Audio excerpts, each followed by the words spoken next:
So hello and welcome all dear students class 10th की chemistry में आप सभी का स्वागत है।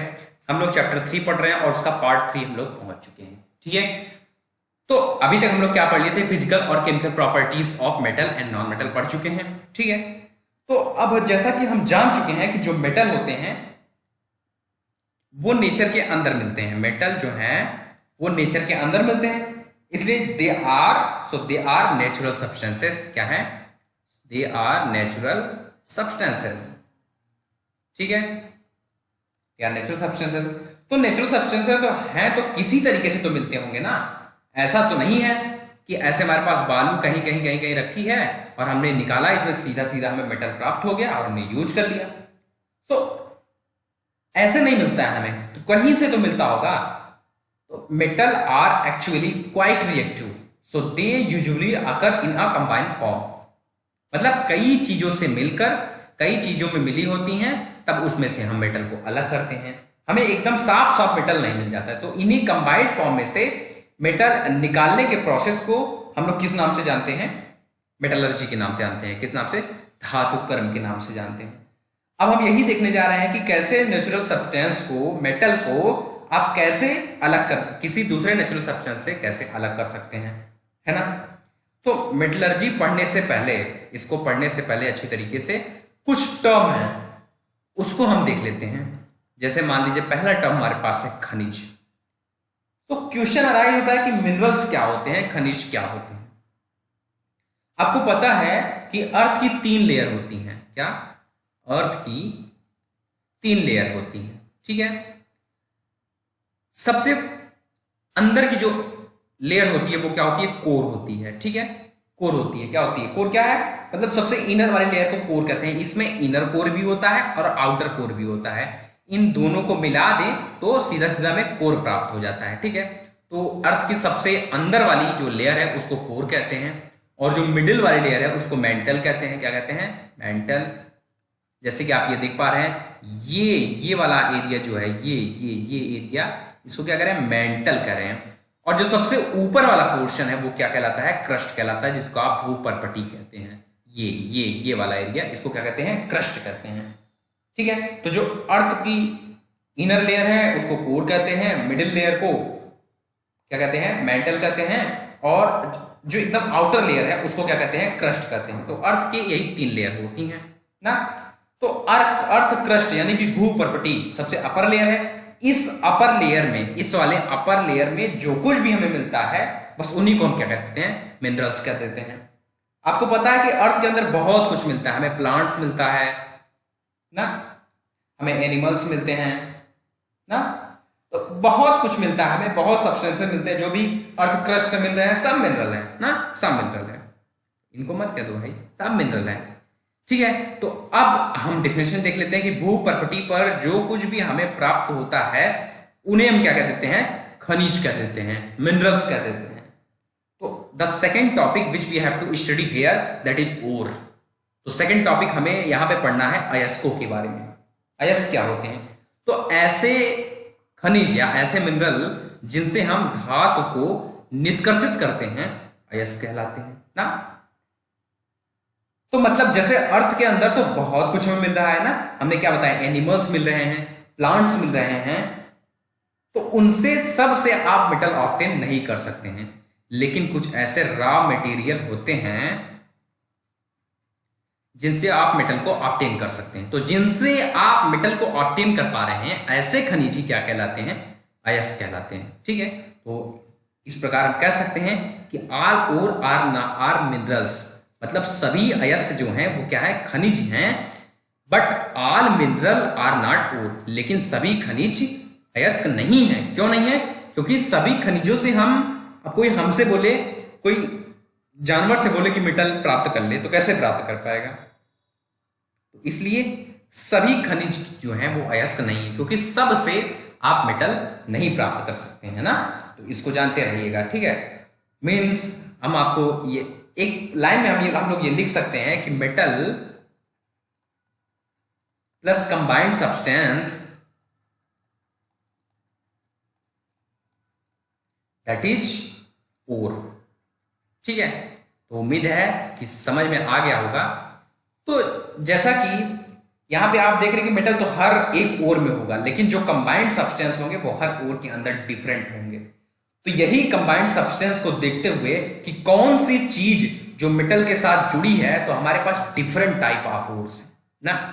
तो आइए एक एक करके हम डिफरेंट टाइप ऑफ ओर्स जो कि हमें हमें हमारे इस चैप्टर में पढ़ने हैं उनको हम देख लेते हैं। जैसे कि ऑक्साइड ओर, हैलाइड ओर, सल्फाइड ओर, कार्बोनेट ओर। अब ऑक्साइड ओर कहने का मतलब आप क्या समझ रहे हैं, क्या समझ रहे हैं? मतलब उसमें मेटल के अलावा, मेटल तो होगा ही होगा, मेटल के अलावा ऑक्सीजन उपस्थित रहेगा ना, तो उसी को हम क्या कहेंगे? ऑक्साइड ओर कहेंगे। इसी प्रकार हैलाइड ओर का मतलब इसमें हैलोजेंस के साथ, मेटल्स के साथ साथ हैलोजेंस उपस्थित होंगे ना, मेटल्स के साथ साथ हैलोजेंस उपस्थित होंगे।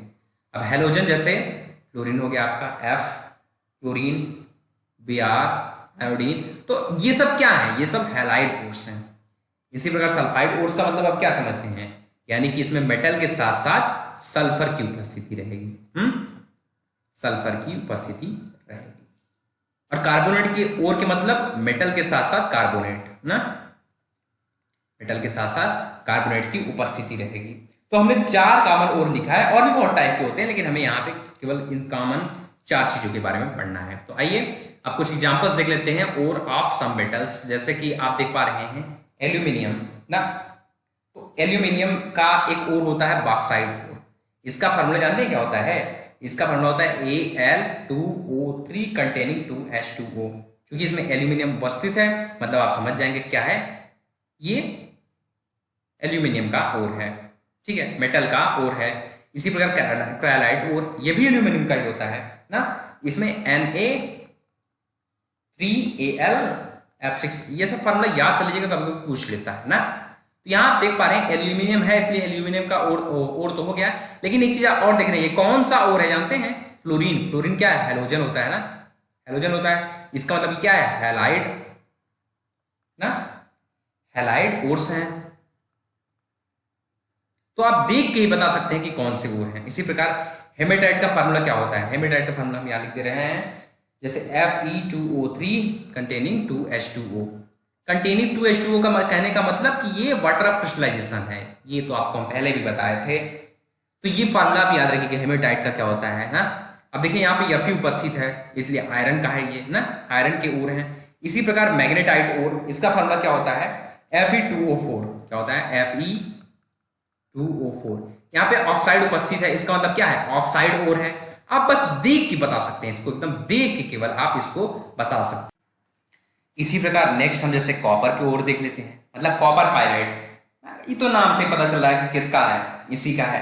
तो कॉपर पायराइड का फार्मूला आप जानते हैं क्या होता है? CuFeS2 होता है। क्या होता है?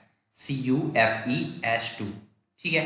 अब इसमें आप देख पा रहे हैं कॉपर लगा हुआ, इसलिए कॉपर का ओर है ना, कॉपर लगा हुआ मतलब कॉपर का ओर है। इसी प्रकार हमारे पास जैसे कॉपर ग्लास होता है, कॉपर ग्लास भी होता है, ठीक है। इसका फार्मूला क्या होता है? Cu2S। ये पूछ लेता है, बार बार बोल रहे हैं, इसको आप लोग याद किए रहिएगा, ठीक है। इसी प्रकार एक मेटल हमारे पास जिंक है, इसका एक और होता है जिंक ब्लेंडे ना, इसका फार्मूला होता है ZnS, जिंक सल्फाइड ना। इसी प्रकार मरकरी होता है एक मेटल हमारे पास, इसका एक और हम बता दें सिनेबार ना, इसका फार्मूला होता है HgS, ठीक है। तो ये आप देख रहे हैं इसमें सल्फर लगा हुआ है ना, और हमने बताया था कि मेटल के साथ साथ जब सल्फर लगा रहेगा, यहाँ Zn मेटल है, Hg मेटल है, इनके साथ सल्फर लगा है। हमने बताया था कि मेटल के साथ जब जब सल्फर लगा रहेगा तो वो कौन सा अयस्क होगा? सल्फाइड अयस्क होगा ना। तो उम्मीद है कि लगभग समझ गए होंगे। तो आइए अब हम लोग समझते हैं कि धातु कर्म क्या होता है ना। तो जैसा कि अयस्कों से, जो अयस्क होंगे उनसे धातु को निष्कर्षित करने का प्रक्रम जो है वही क्या कहलाता है? धातु कर्म कहलाता है। जैसे कि हमने बताया कि आपके पास ओर है और ओर से मेटल अलग कर सकते हैं। तो ओर से क्या, ओर जैसे हमारे पास ओर है, ओर से आप लोग मेटल अलग कर सकते हैं ना। तो ओर से मेटल निकालने का जो सारे प्रोसेस है, जितने भी स्टेप्स हैं, अकेला स्टेप नहीं है, बहुत सारे स्टेप्स हैं, उन सभी को मिलाकर हम प्रोसेस को एक नेम देते हैं और उसी को हम क्या कह देते हैं? मेटलर्जी कह देते हैं, यानी कि धातु कर्म कह देते हैं ना। तो मतलब ओर से हम मेटल प्राप्त करेंगे ना, तो इस प्रोसेस को हम लोग क्या कहते हैं, मेटलर्जी कहते हैं। कहते हैं मेटलर्जी कहते हैं।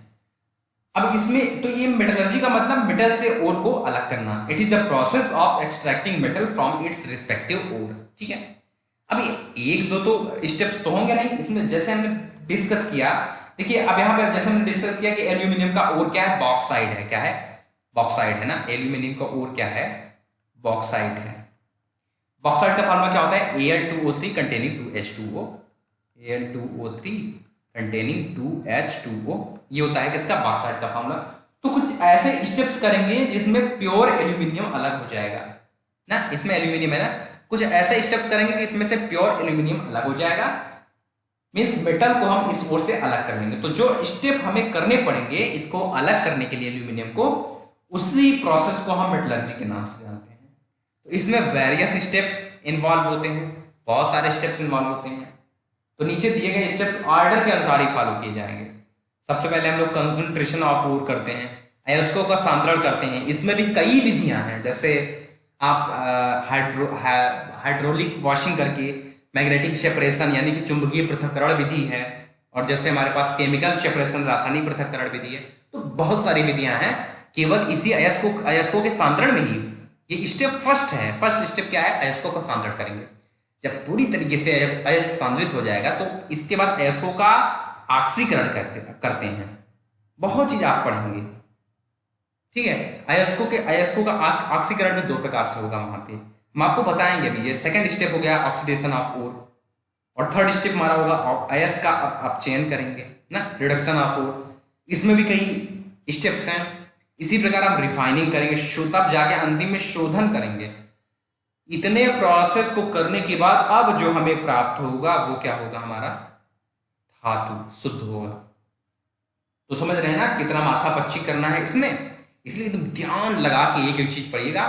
और इसलिए हम कह रहे हैं, आपको बेस दे रहे हैं, क्योंकि ये चैप्टर 12th में भी आपको मिलेगा।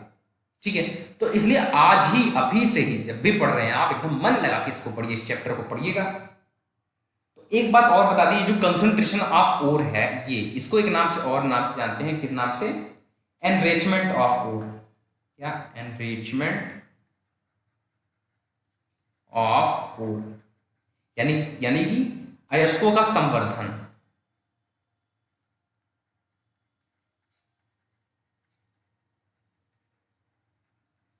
ठीक है, तो जानते रहिएगा। तो ये सब वेरियस टाइप के स्टेप्स हैं। तो जानते हैं आज के लिए इतना ही कर रहे हैं, लेकिन अब नेक्स्ट वीडियो में ऐसे हम पहले आपको कंसंट्रेशन ऑफ ओर समझाएंगे, फिर ऑक्सीडेशन ऑफ ओर, और सब में जितने स्टेप्स हैं सब एकदम ध्यान से देखिएगा। एक स्टेप से काम नहीं चलेगा ना, किसी में हैवी पार्टिकल, किसी में सल्फाइड पार्टिकल वाले, तो कई सारे स्टेप्स हैं, एकदम ध्यान से देखिएगा। तो कल जो हम पढ़ाएंगे नेक्स्ट वीडियो में, उसमें सबसे पहली बात कंसंट्रेशन ऑफ ओर की होगी। इसमें 3 से 4 मेथड इसी में अकेले हैं कंसंट्रेशन ऑफ ओर में, उसको हम कल डिस्कस करेंगे। इसके बाद फिर उसके नेक्स्ट वीडियो में oxidation of ore, reduction of ore, refining कोशिश करेंगे। तो वीडियो में इन सभी को खत्म कर दिया जाए। तो आप लोग इसलिए कह रहे हैं, बार बार बोल रहे हैं, मन लगा के पढ़िएगा। क्लास 12th में भी सेम टू सेम आपको मिलेगा। लगभग जो हम यहाँ पे आपको पढ़ा दे रहे हैं ना, बेसिक समझ के आपको दे रहे हैं, लगभग सेम टू सेम आपको वहां पर मिल जाएगा। तो आज के लिए इतना ही करते हैं। जो लोग अभी तक चैनल को सब्सक्राइब नहीं किए हैं वो लोग चैनल को सब्सक्राइब कर लें। तब तक के लिए बाय बाय।